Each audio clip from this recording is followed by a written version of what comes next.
Hello, everyone. Good afternoon.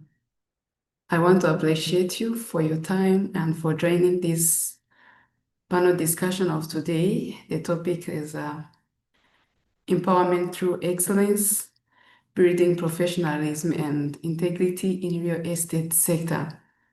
And this has been organized by EmpowerHer Estate Rwanda.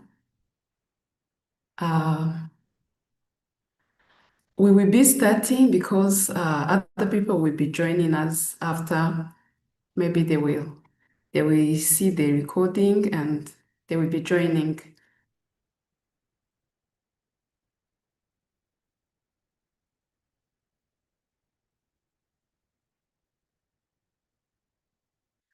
For those people who had EmpowerHer Estate Rwanda for the first time, EmpowerHer Estate Rwanda is a non-profit initiative that was initiated in 2025 to empower women and youth in the real estate and built environment sector through empowerment programs, webinar, and capacity building initiative. We aim to instill knowledge and skills in the next generation of real estate professionals in Rwanda and beyond. Me speaking, my name is Sylvie Dusengimana, and I am the founder of EmpowerHer Estate Rwanda. I am also tutorial assistant at the University of Rwanda, College of Science and Technology in EMV. Currently, I'm pursuing my master's degree in Smart City Engineering in South Korea. In today's discussion, I will be moderating. I'll be guiding the questions and answer as we explore our topic today. We divided our topic in 4 themes. The first one is understanding the integrity in the real estate.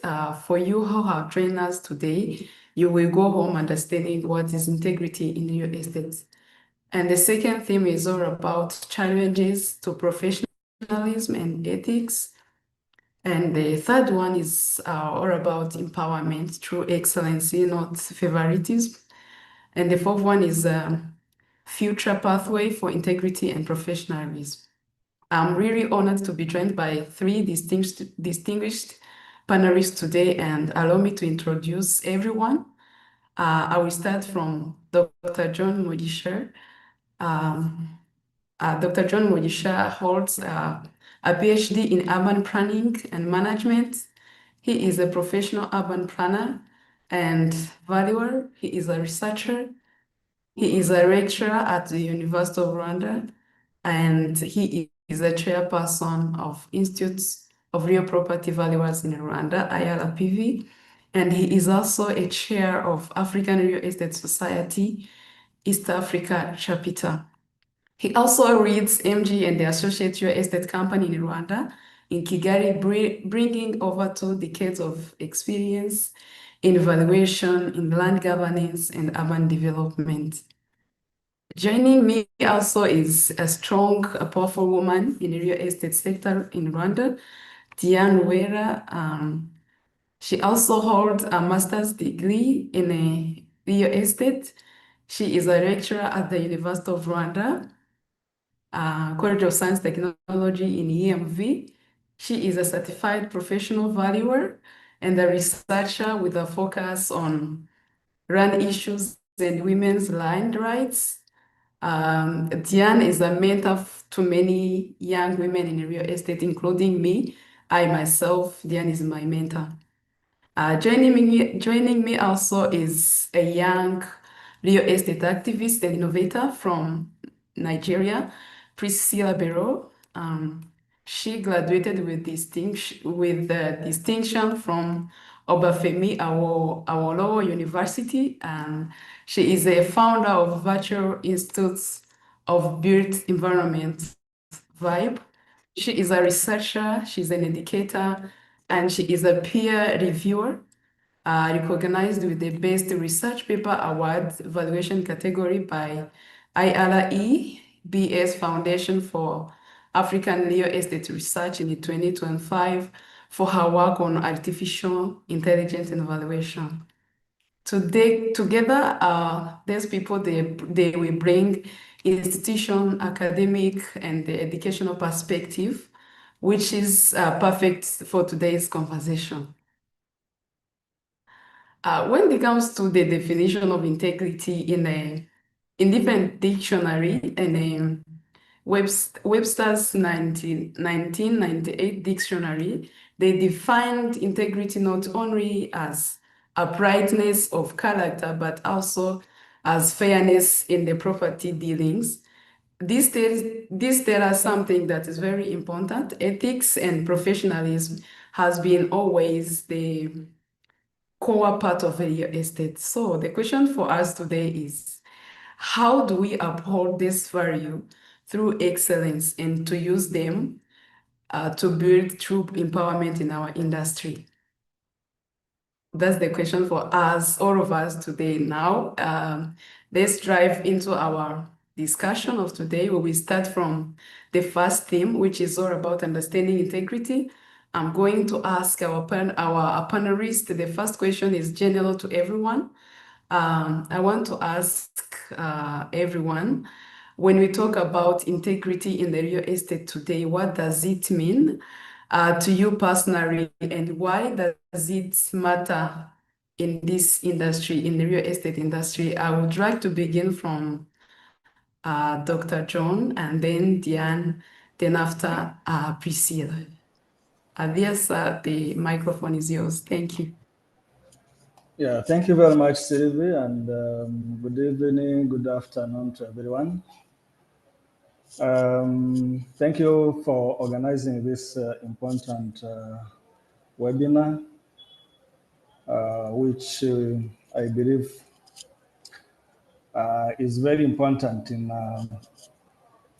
especially for those who are in real estate practice. So integrity is very key, actually, in whatever someone does, but it's very relevant in real estate because mostly what we sell, what we give to people is opinion or information. Opinion in terms of value, if you are a valuer, what you give is an opinion of value. Or information, if you are in brokerage or you are a real estate agent, what you're selling is information to people, to your clients. Unless you are into real estate development, where you develop a property unit and you sell it to someone. But other services, we really sell opinion or information. So without being a person of integrity, that means your opinion will be less valued or relied on, or the information may not be relied on. So what makes that information, that opinion that you give reliable? So here I talk about 4 or 5 principles of that need to be embraced by a real estate practitioner for you to be considered as a person of integrity. One, you have to be honest. So you have to exercise the principle of honesty in whatever you do. If you give a promise, you need to keep that promise. If you promise your client, you need to keep the promise. If you promise your employees or your associate, the people you work with, you need to keep it so that they know you by as a person of honesty. So in that regard, you're building honesty. The second principle is being independent. So that opinion that you're going to give, or give examples of from evaluation, you need to come up with an independent opinion so that it is not influenced by anything or by anyone. Some people tend to be influenced by people who give them assignments to do or the job to do, or the clients, maybe they give them bonuses or whatever, and they influence their independence. So in that regard, if you continue doing that, then you are going to lose integrity. Losing integrity means you are losing yourself, and you're losing yourself from the market. People will no longer trust you. You have also to be transparent. So with what you do, so you have to give full information or full account of what you do. So this goes with accountability.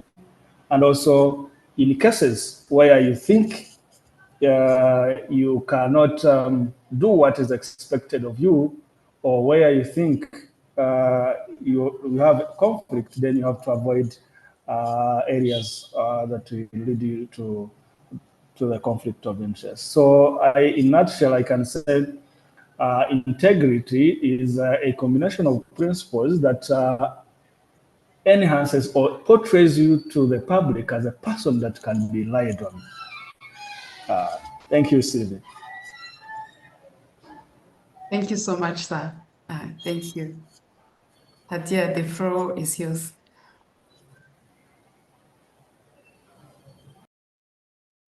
Yes, good afternoon. Good afternoon. Okay, I wanted to check if you can hear me. So thank you so much for this opportunity, Sylvie. It's really courageous to put all of us together on this platform. So with your younger sisters and brothers and our seniors and other colleagues from everywhere around the world to share knowledge and insights on this important thing in our profession. So as we were talking about integrity and what do I understand by the integrity. So as I will not go far from what our chair was saying, integrity is all about the values that you choose to implement or to adopt in your professional or in your life, so that everyone will not put a tag on you. You know, sometimes when you do not have a clear definition of what you are, anyone can put a tag on you and try to define you in any way they may feel, or they may want to talk about you. So integrity in my eyes is all about defining who you really want to be in your life, and strive to adopt and make those boundaries clear to the society, to everyone around you. And in the profession, as we are involved in real estate, I'm a valuer. Sometimes people may think everyone can be sometimes not professional. So, and by that way, the world has made people believe that it is not impossible that people can do the right thing. Then sometimes we meet a lot of temptation for being or for misbehaving. So that's why I really want to underline that integrity is that thing behind on the back of your mind that always tells you, remember, you want to be this one.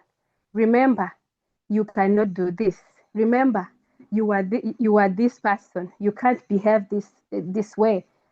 Even when no one is judging you, even no one is maybe telling you to stop, even no one is controlling you, or even when you can get more from being from acting in that abnormal way, you still choose to be or to be the one you have chosen to be. So that is all about the integrity in my eyes. I think just briefly, it is that way that you define what is going to be your identity as a profession or just as a person. And you always in your activities, in your work, in your assignments, try your best to be that same person that you have decided to be. So thank you, Sylvie. Thank you so much. Thank you. Thank you for reminding us that even though we will be getting more money, we have to choose integrity as the core value of real estate. Yeah. Thank you so much. Priscilla, the floor is yours. Thank you so much, Sylvie. So you asked the question, when we talk about integrity in real estate today, what does it mean to me personally? So firstly, we need to understand what real estate entails. And we know that our profession today deals with transactions. We deal with investment of time, money, effort. We are dealing with dreams of home ownership. We make decisions that affect not just individuals as a whole, but also communities and economies. So a lot of things are at stake in the real estate profession. So of course, it makes sense that integrity should take, the center stage of our profession. So what is integrity? Like our other panelists have said, I'm not going to veer far from what they've said. Integrity is a combination of principles. We're looking at a broad spectrum of principles. We're looking from honesty and transparency to fairness and respect for all parties that are involved in a transaction. We are looking at principles that guide our profession and that guide how we make decisions, how trust that has been placed in us by our clients and the community. So an important principle of integrity is transparency and honest communication. Just like others have said, as a real estate professional, you should be transparent in all your dealings and communication. You should disclose all relevant information about properties, about transactions. You should be honest about financial transaction, etc. So that at the end of the day, as a young professional, you can build lasting relationship with your clients that is based on trust and credibility. Thank you very much. Thank you so much for powerful insights. I would also want to ask our chairperson of IRPV. We know IRPV is an institution for professional valuers in Rwanda, but sometimes professionals might face silent pressure. So I want to know, how do you handle silent pressure for professionals when they face the pressure to inflate valuation or to overvaluate properties? And what is IRPV doing to ensure that a valuer's signature remain a gold standard of trust? Thank you, sir. Yeah, thank you once again, Sylvie. Valuation is a profession like other legal professions. It is built on standards, principles and standards, which means as a professional practicing valuation, you have to abide by these principles and standards. So, and all the standards are either technical standards, like you have to follow the approaches to valuation, the techniques and whatever, but there are also ethical standards, the behaviors that you need to exhibit while carrying out your professional duties. So either way, the technical standards or the ethical standards, of course, there are some challenges, especially in our markets that are still growing. I'll give some examples from either side of the standards that we need to uphold. Let me start with the ethical standards. From IRPV, we have most of our members are very young. They are graduates. They have graduated at least in the past less than 15 years. So every year we receive new members, new valuers. When they come, they want to make money because Some of us, when we are being trained in real estate, they say, you cannot be in real estate and be poor. So sometimes you want to be rich in one day or in the first year of our practice. So sometimes that desire to get quick money can kill our ethical standards or can impact on our ethical behavior. So you need to know, yes, there is money in real estate, but you need first of all to build your integrity so that people trust you with the services that you provide. So with time, with that trust, then you can sell it or you can make money from it, because people will start come looking for you instead of looking for them. Once you have built your niche as a person of integrity, then clients will come your way.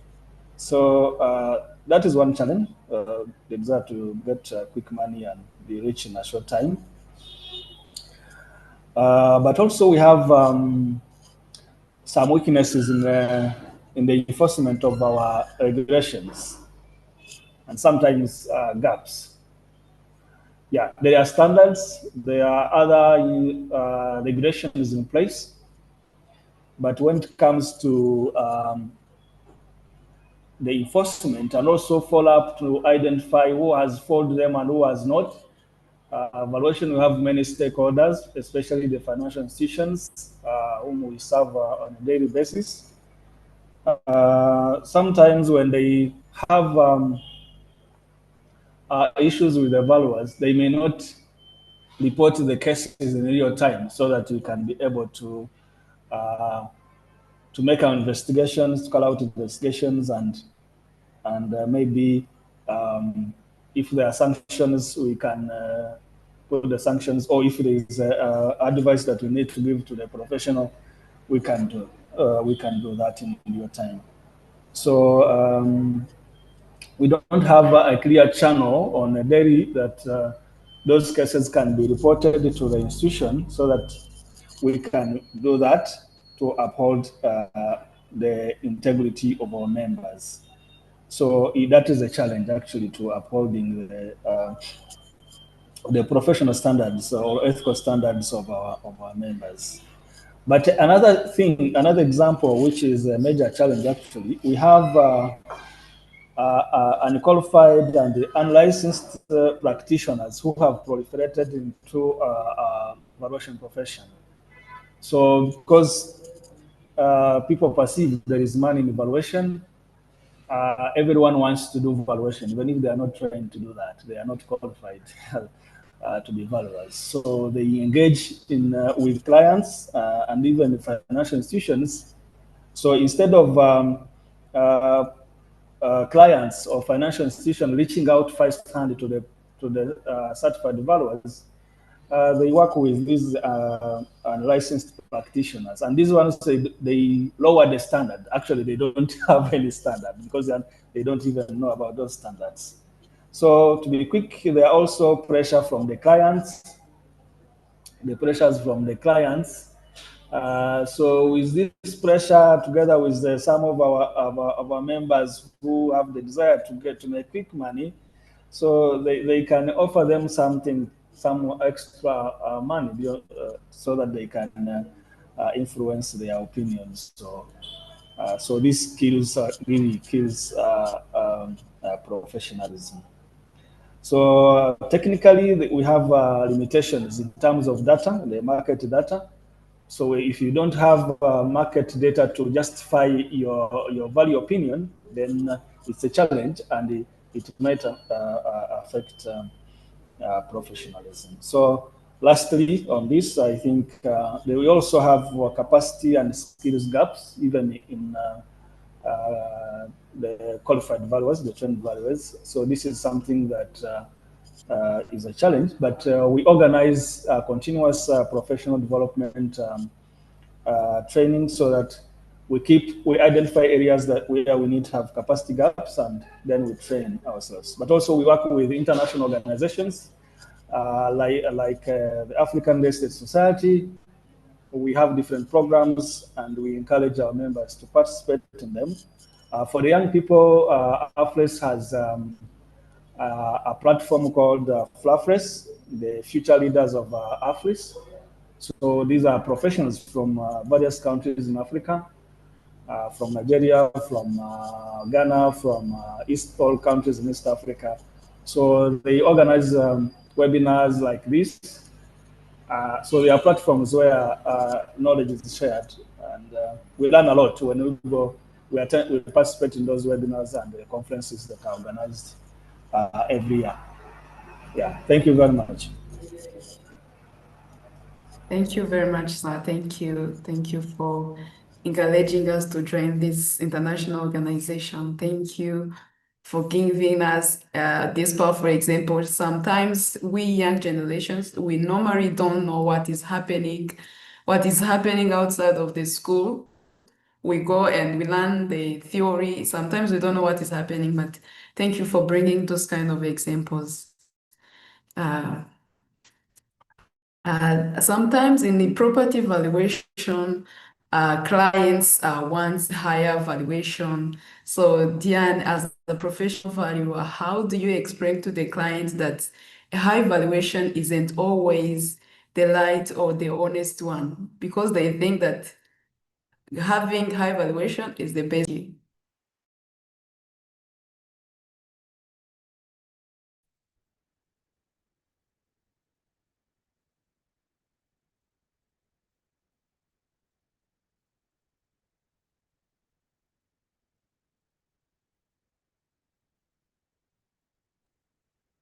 We can't hear you. We can't hear you.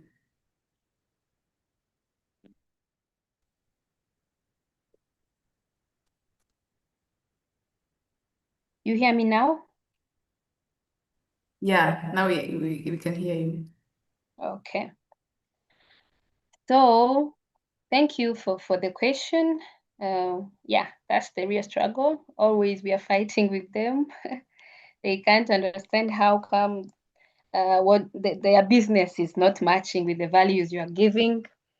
But the main problem lies in, I think, the level of understanding of what a value is, especially to those clients, because many people, many clients think, even some of the valuers or some of the technician in valuation, they think valuation is just all about some pictures and some narrative words behind them. But when it comes to a client claiming that the value is very low, that they want a high value, the first responsibility that comes to me is to teach the client, to explain what a value is, because the property value is not just a figure. It is not just a number. It must be backed up by evidence and the supporting factors within which, or the supporting circumstances, situation, factors influencing the property that are affecting the specific property you have conducted valuation for. So when I'm trying to explain to the client, the first thing I do is to teach that the value is not just a number, rather it is always, to be accurate, must always be backed up by the market evidence. So it is not possible for me to just put a number so that your percentage you are calculating just match. So that's the first thing. And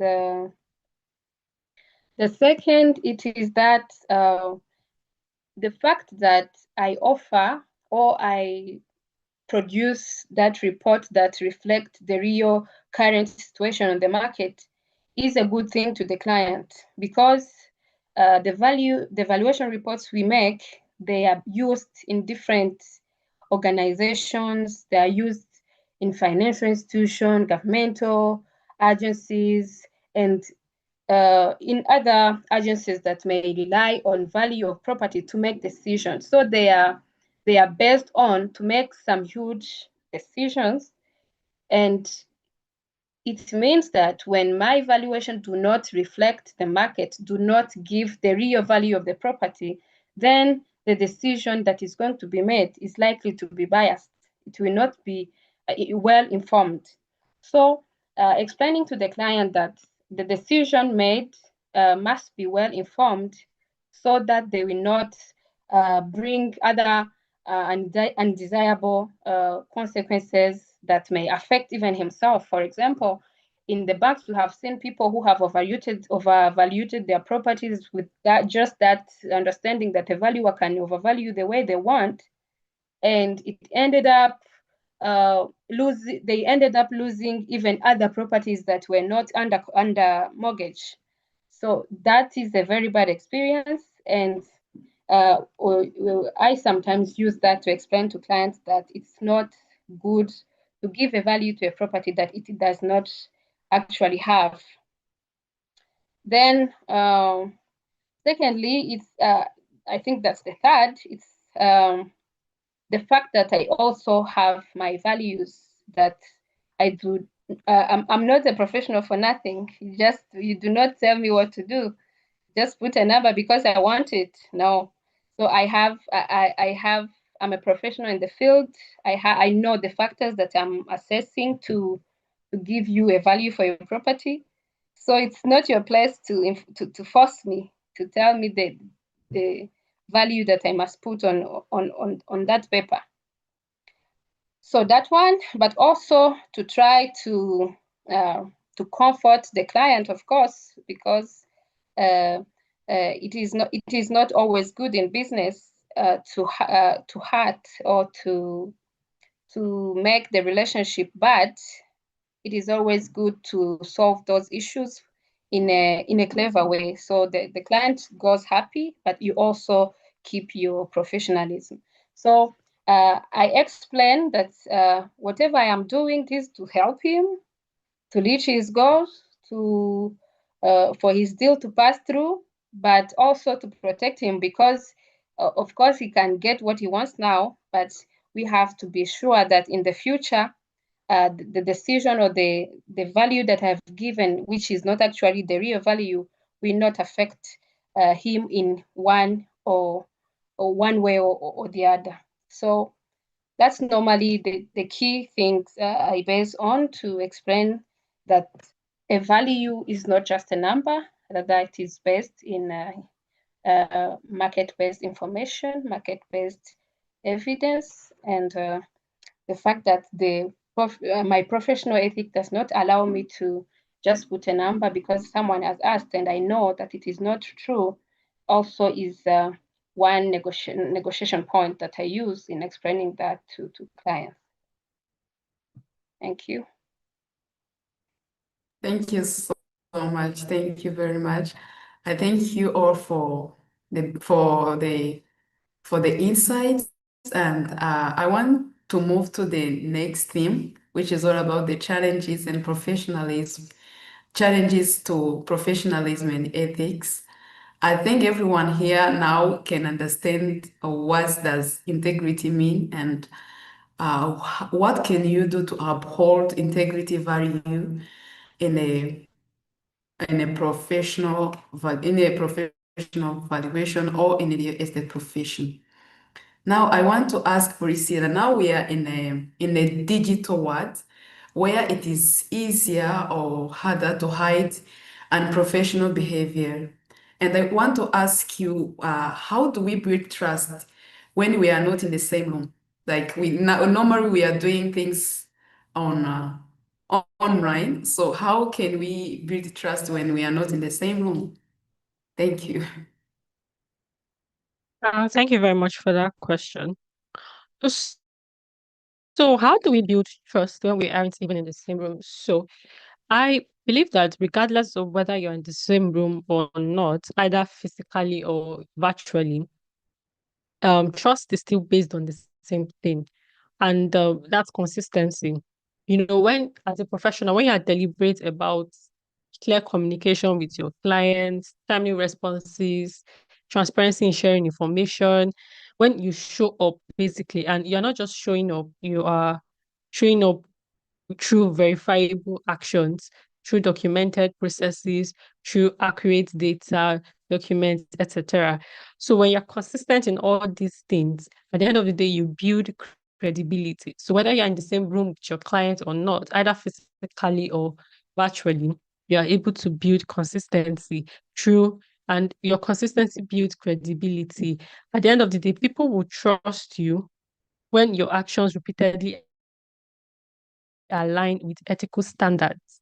And then in a digital world, you asked the question that in the digital world, does it make it easier or harder to hide professional behavior?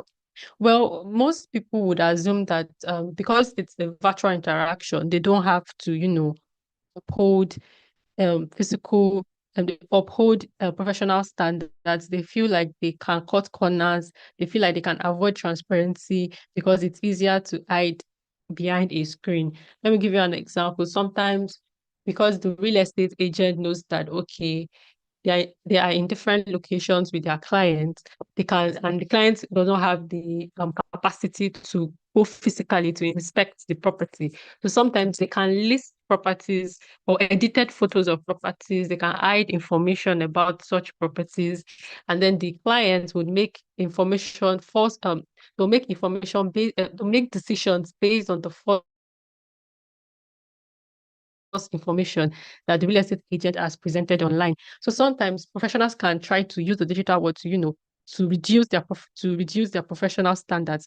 But then on the other hand, we can also use technology to be able to still uphold these standards. Take, for example, as a client, we should cross-check photos while using, Google Maps. We can use drone images.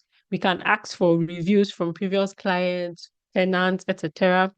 And in this day and age, social media and property platform has made information more visible and verifiable. So we can use all these things to cross-check to make it quite difficult for professionals to be able to reduce their professional standard. Thank you very much. Thank you very much, Priscilla, for reminding us, even though we are in digital world, it doesn't mean that we doesn't need to uphold integrity as the core value of real estate. Even though we are in digital world, we also have to uphold this value. Thank you so much for bringing this. I want to ask our chairperson of IRPV, what is the biggest challenges you see today in maintaining professionalism and ethics in real estate, specifically in Rwanda? Thank you.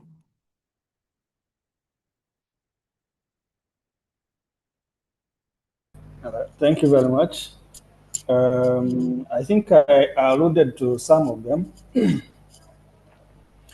The major challenge actually to upholding professionalism, especially in evaluation in our country,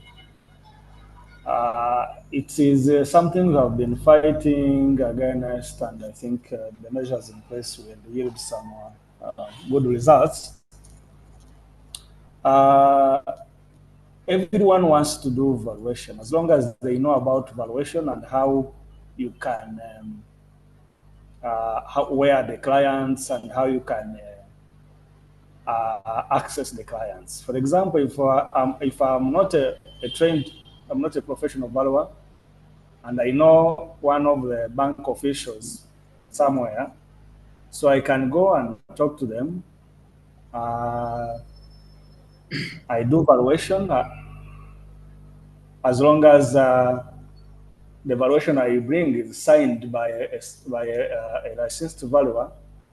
So the bank would not have a problem. So they just give me a client, I go, I do the work, and then I go look for a certified valuer to put the other golden signature and the stamp so that the valuation can be accepted. So in that way of doing things, a lot is compromised.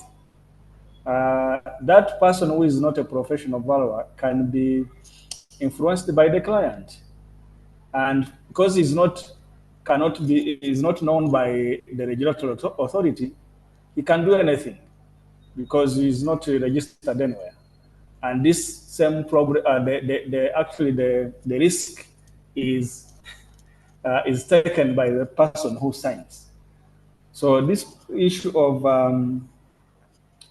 signing for people who are not qualified valuers, they are not even your employees, has really done worse to the integrity of our valuers.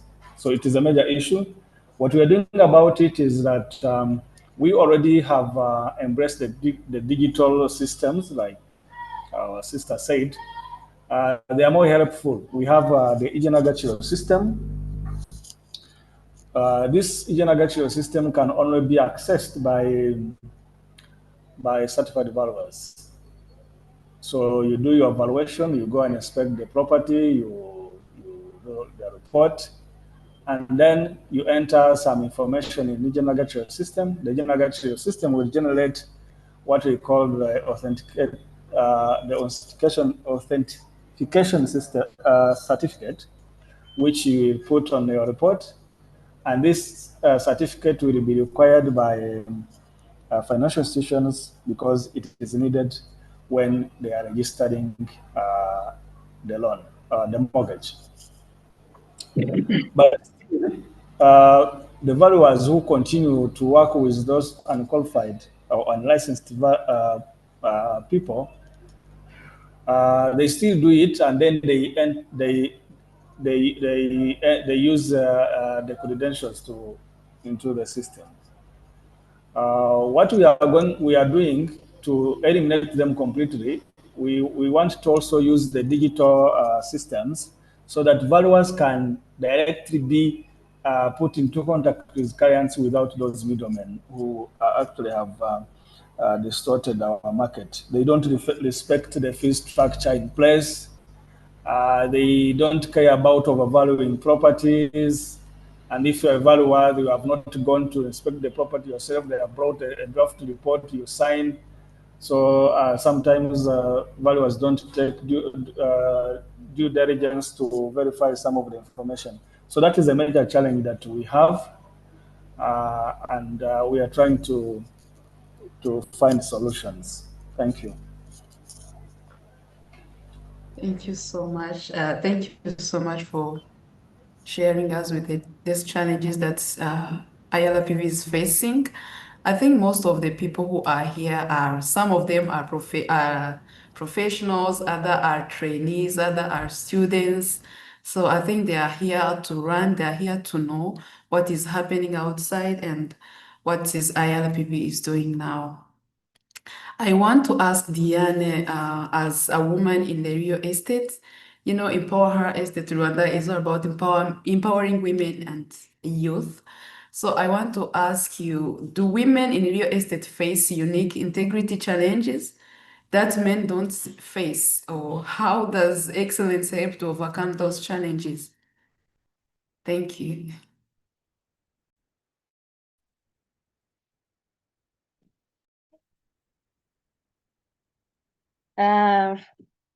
First of all, to that question, the simple answer is yes, because this is a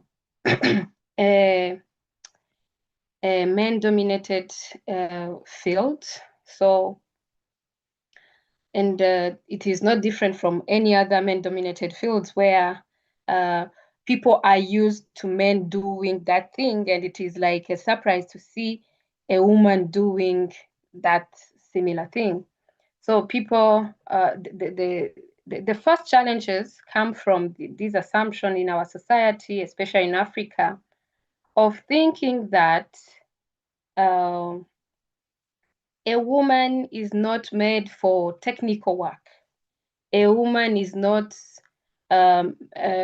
created for doing things that require behaving like men, if I can say so. So these assumptions have brought this thing of kind of marginalization in this field to the extent that it requires the practitioners, the women practitioners in this field, to put much effort to prove that they can, to prove that they are able. So, for example, I'll give you an example. Let's talk about valuation. We all know valuation is a technical field. It requires people to go on the field, sometimes some dangerous sites. And the way a woman is taken in the society, she's taken to be weak. She does not have enough strength. She cannot protect herself. Men think they are always there to protect women. So this has even gone to an extent of not even home-based, and has been adopted even at professional level, to think that a woman must be protected instead of maybe empowered, instead of maybe supported. She must be protected. She cannot do this, she cannot do that. If she's doing that, maybe she's likely not to do it in a good way or in a perfect manner. So that is a big challenge, because it gives us a burden to use extra effort to prove that we can. And sometimes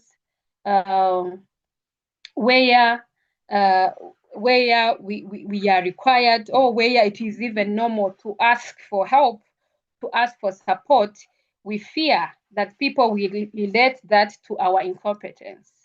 So that's the challenge. Second, some assignments may involve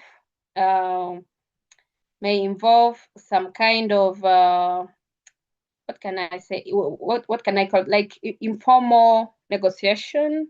You know, sometimes when people are dealing about the business, especially men, they can go out on Friday, spend a night somewhere at a beach, connect better, talk to the peers, exchange ideas. And when it comes to women, that's not for us. It is not normal when you are found in that kind of environment.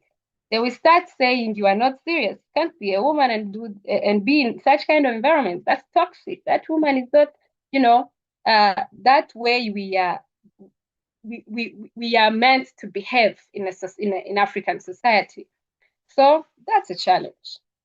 And I hope and I think all women in this here can agree with me on that. It is sometimes a challenge that where deals are dealt, we can't go there, because maybe not even only or about what the society will say, but also we have other responsibilities waiting for us. Some have kids, some are pregnant, they can't spend a night outside. So that's a challenge.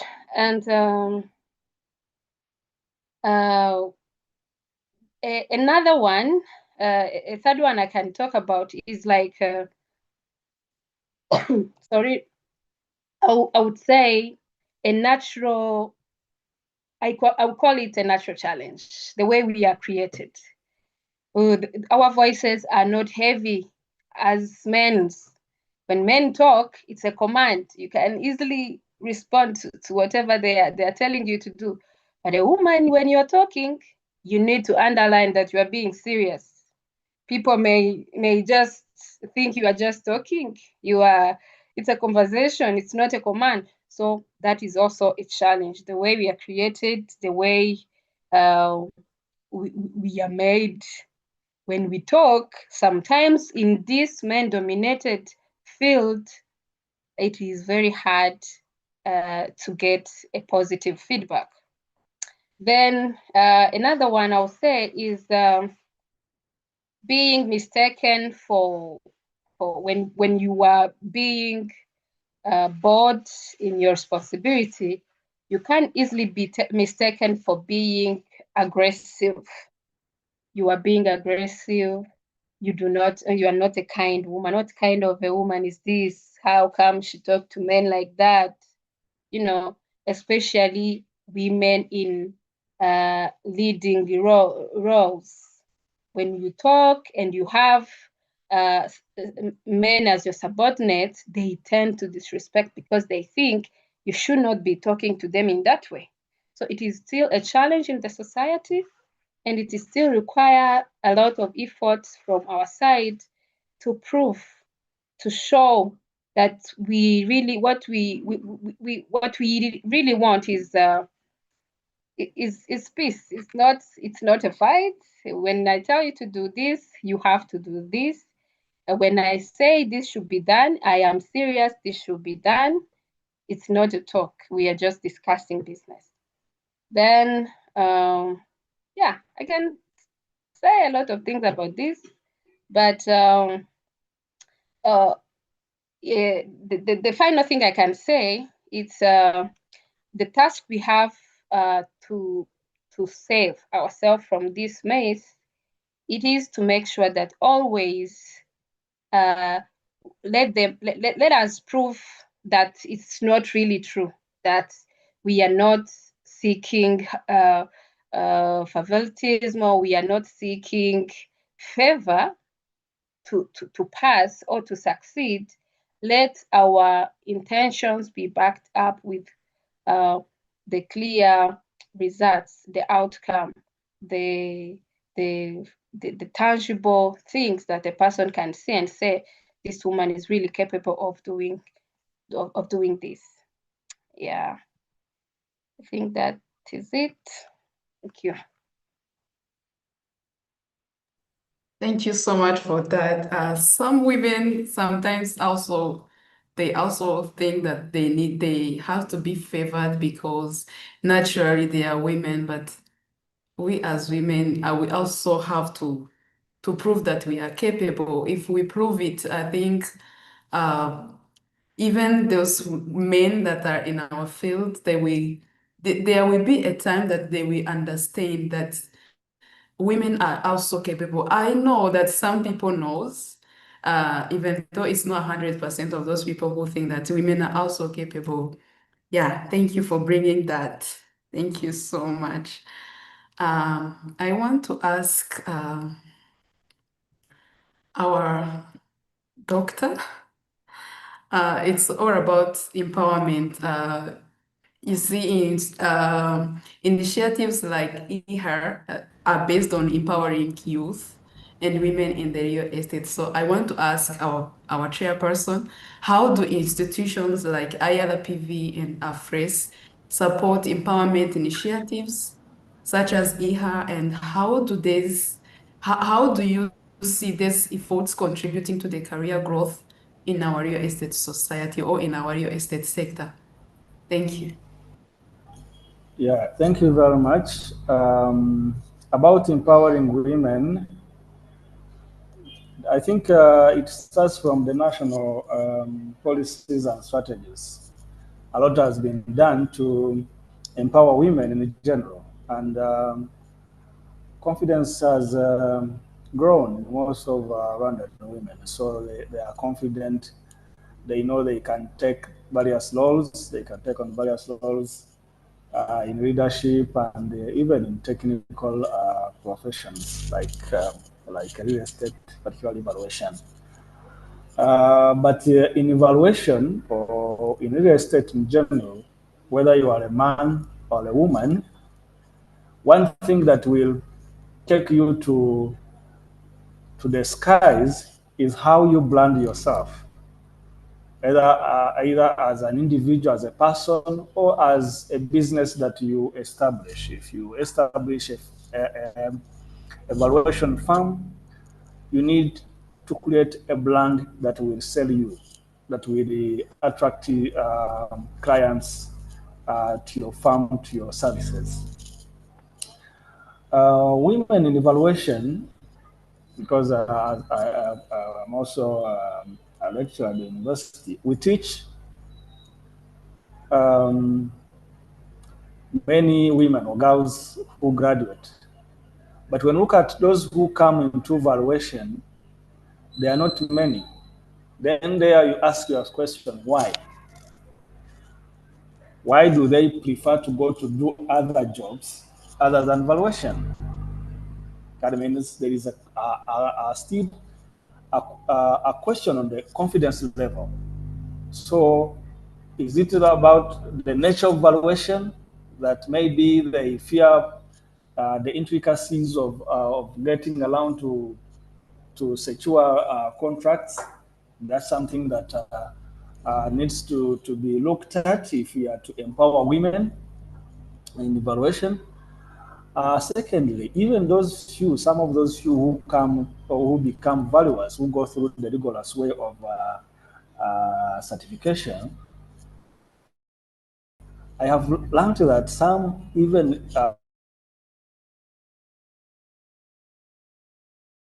but they engage other women, I mean men, to be the managing directors. For example, if it's a woman who is married, the husband will be the managing director of that company, even if that husband is not a valuer, but he will take on that role. So that is also something that it tells us that the confidence level is still low. So what we do as an institution, we haven't done a lot so far, but when we have, for example, conferences, we have side events where we bring women in evaluation to discuss what specific challenges do they face in evaluation profession. And then we bring those who have succeeded or who have made some progress in their career to come and tell them how they have been able to do it so that they boost their confidence. And I think Diane and others need to think about it.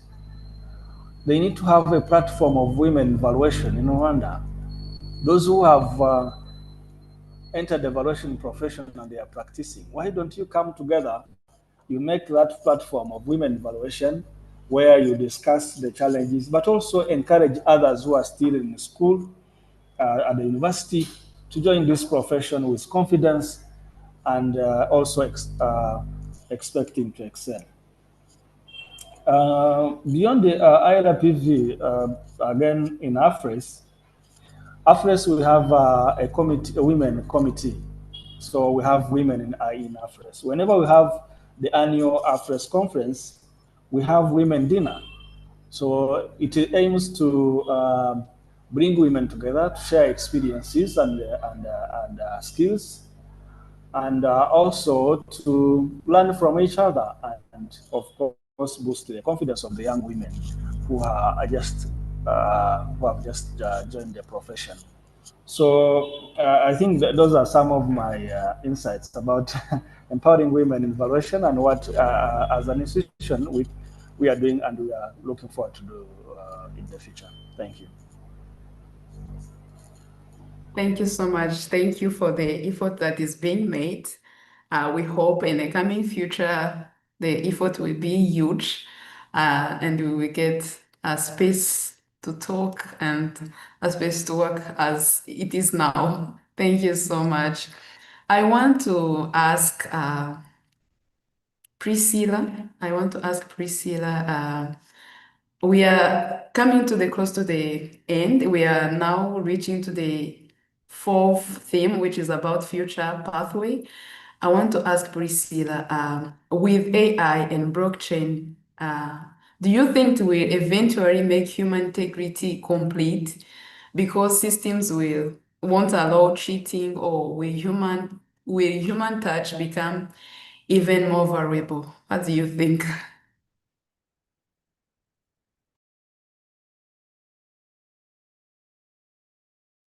All right, so when we look at AI and blockchain, they are very powerful tools, right? They can make cheating the system harder, because with AI and blockchain we can record transactions transparently. We can flag inconsistencies, we can detect fraud, can help to reduce errors, etc. Right? So AI and blockchain are very powerful tools. But at the end of the day, they cannot replace human integrity. human integrity is still very much important, even though we have those tools, because like I said, they're just powerful tools that can fail to instill integrity if humans use them incorrectly or unethically. For example, AI is trained on data, existing data, and if AI is trained on biased and incomplete data, then it can produce misleading results, which would affect integrity in the profession. Also, blockchain involves imputing data. When you impute false records, it can be misleading, which can affect integrity in the profession. So AI and blockchain cannot replace the need for humans to act with honesty, fairness, and ethical responsibility. Yes, they can help they can help reduce cheating, they can help reduce unethical behavior, but they cannot replace what humans need to do, which is to act with honesty, fairness, and ethical responsibility. Thank you.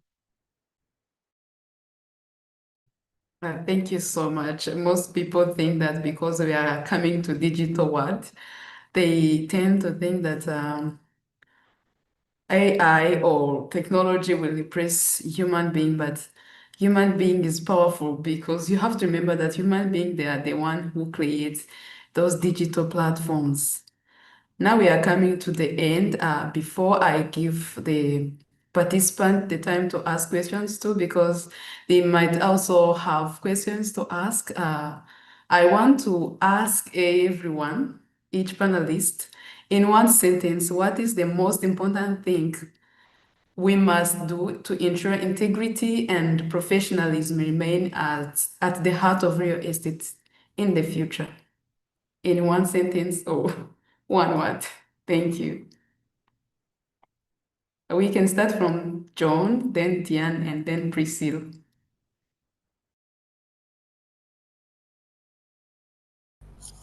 Well, that's, I think, a difficult question.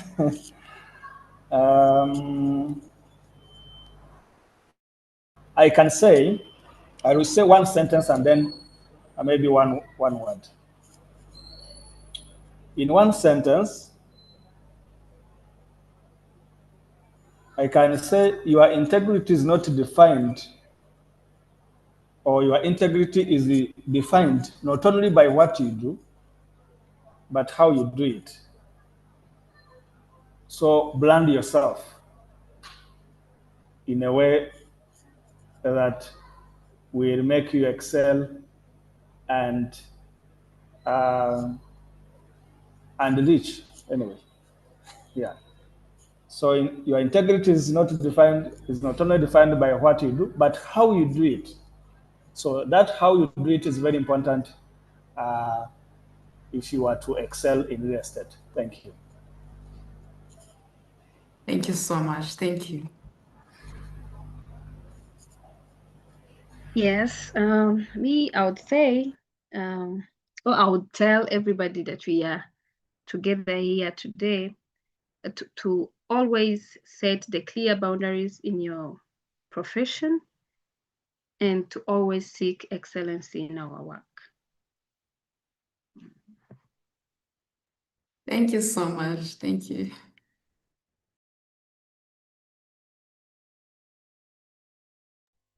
Priscilla, the mic is yours. Yeah.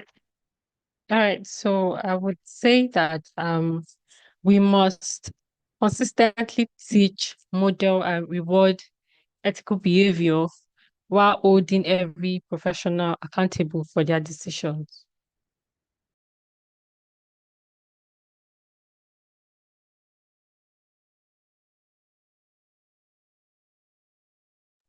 Thank you. Thank you so much for powerful insights. I hope everyone has taken the notes, even though I will share the notes for this powerful discussion.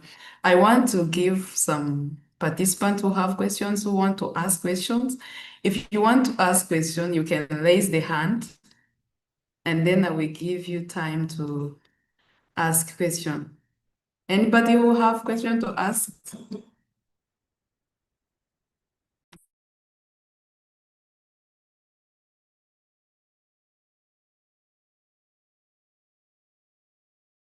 Okay, yes, Moise, you can ask.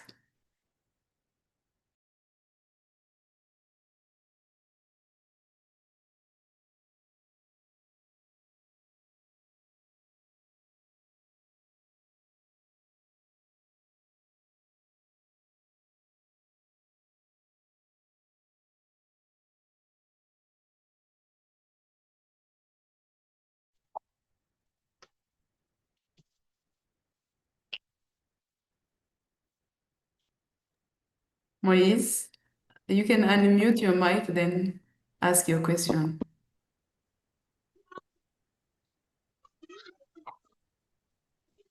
Okay, thank you.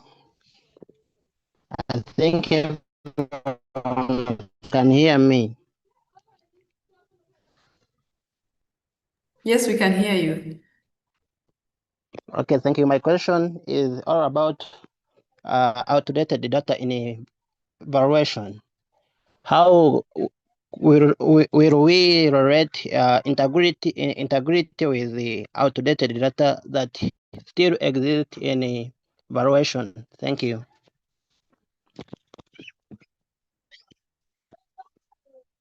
Okay, it seems like the question is addressed to Chairperson. Chairperson, the floor is yours. Thank you, Moise. You're asking how do we ensure integrity with outdated data evaluation. I don't know which type of data you're talking about, because our evaluations are informed by market data, and the market is never ever outdated. So we get data from the market, except that the challenge we have is to get access to that data. Of course, they can tell you this property sells this amount, or this property recently sold this amount, but the reliability of the source that gives you the data is the problem. Today, the National Land Authority records sales transactions, and they record the sales prices. But the problem is that people under-report the sales prices because of some other reasons. So I think when you asked about outdated data, maybe you meant the land reference prices that are published in the official gazette of the Republic of Rwanda, as required by the expropriation law. So the expropriation law requires that IRPV establishes reference prices every year to guide, especially in valuations for compensation. Yeah, the recent ones that we have were established in 2021. Yeah, indeed, those are not up to date. So because 5 years have elapsed and a lot has happened on the market, so what we have done is that we established new values in 2023, but they are not approved by relevant authorities in that year. So there was delay in their approval until last year. So when they are looking at them, they said, now, if you develop this, establish this reference prices in 2023, and now we are in 2025, are they still relevant? Are they up to date? So they asked us to do the exercise again. And actually, before this meeting, I had another virtual meeting where the technical people were presenting the results of the reference prices that we are developing this year. So tomorrow we are sending them to the Ministry of Environment for validation, and once they are validated at the ministry level, they will be sent to the Prime Minister's office, and then from the Prime Minister's office, they will be taken to the Cabinet for approval, and thereafter published in the official gazette. So the process of establishing and publishing land reference prices is a bit complicated, and doing it in 1 year we have found it very difficult. But we shall keep doing that assignment, and yeah, we expect by June or July we shall have the up-to-date reference prices that will be used. But for those, the evaluation for other purposes, we encourage valuers to get market data that is up to date. Thank you. Thank you so much. I hope Moise has get his answer. There is also other valuer who wanted to ask. Christia, do you still have question? You... Yeah, sure. Thank you. So my question is addressed to you. I want to ask if this power, if it's working for real estate professional. Is for I only can't real hear estate you. professional, Can you or increase your voice? I want to ask you if this EmpowerHer, you design it for real estate professional only. Okay, I don't know if I had the questions very well, but the EmpowerHer Estate Rwanda, as I introduced it before the meeting, EmpowerHer Estate Rwanda is non-profit initiative that is dedicated to empower women and youth in the real estate sector. I founded this initiative because I found that those groups of people, women and youth, they tend to shift their career after finishing their university studies because there is no way to enter in the market. They face the challenges and then they fail to overcome the challenges and then they shift their career. So I founded this initiative as the platform to keep instilling knowledge and skills in them and then to empower them to keep moving and instill in them that they are capable enough. This platform will be is for minded people who can bring innovation in the real estate sector, more specific in Rwanda and also beyond Rwanda. Yeah. I hope I don't know if I answered your questions very well, but that's how I can answer it. Thank you. Yeah, you are done. You are done. Thank you, and keep up. It is good initiative. Thank you. There is also someone who asked me to ask Chairperson a question. Here is the question: how can IRPV encourage and organize trainees so they actively correct and share reliable market data in a way that help to build a strong long-term data system for the profession?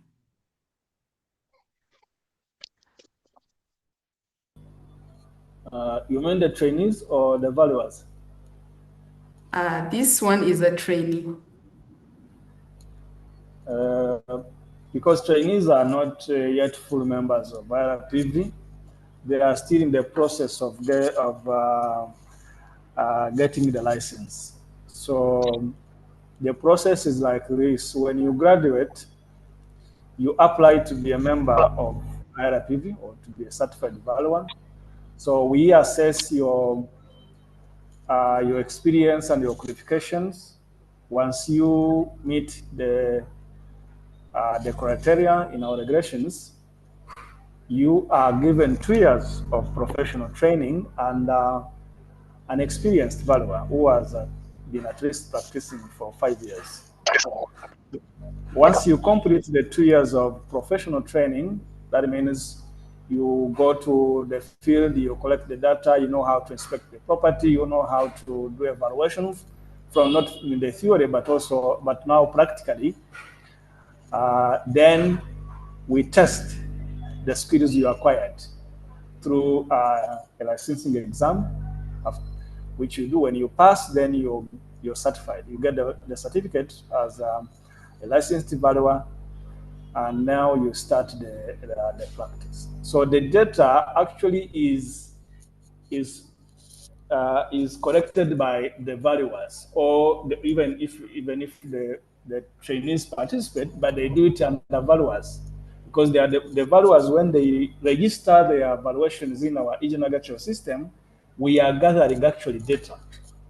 So we have data about every property that has been valued in this country on a daily basis. So we know how many valuations have been done. We can even see what values for each property.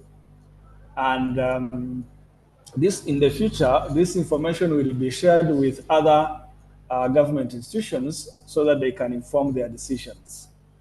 We have been requested by the National Land Authority to share this information, and hopefully maybe they will use it for various purposes, including valuation or determining the taxation rate on properties. So yes, they contribute to that database. The Janagachi itself is a database. We use it even to establish the reference prices we have been talking about. So it is the main source of data actually to establish the reference prices. So they contribute in that way. And when they become certified valuers now, they do valuation themselves. They are given credentials to access the EHER system. So they contribute to building that database. Thank you. Thank you so much, sir. Thank you. I hope he get his answer, the answer he asked. We are getting to the conclusion, to the end of our meeting. I hope everyone here understood. I thank our panelists, dear Dr. John. I really appreciate your time. Diane and Priscilla, I appreciate you for sharing your insights. Thank you so much for joining us and for sharing this powerful insight for these people. What we have run today is just clear. Integrity is not just a word in the dictionary, it's the foundation of our industry. And we as young professionals in the real estate, we need to uphold this value, we need to uphold ethics, and we also need to empower through excellency and building strong pathway for the future. That's how we ensure that real estate will keep contributing to the profession of trust and impact. And to the participants, I really appreciate you. Thank you so much for attention, for attending on time, and for being the part of this conversation. Let's carry these values forward together. Thank you so much. I thank you everyone for being the part of this powerful discussion. Thank you. Thank you, Sylvie. Thank you for organizing this impactful webinar, and we hope we'll be happy to participate in future events that we organize. So be ready to respond positively. Thank you very much, and thank you, everyone. Thank you. Thank you so much.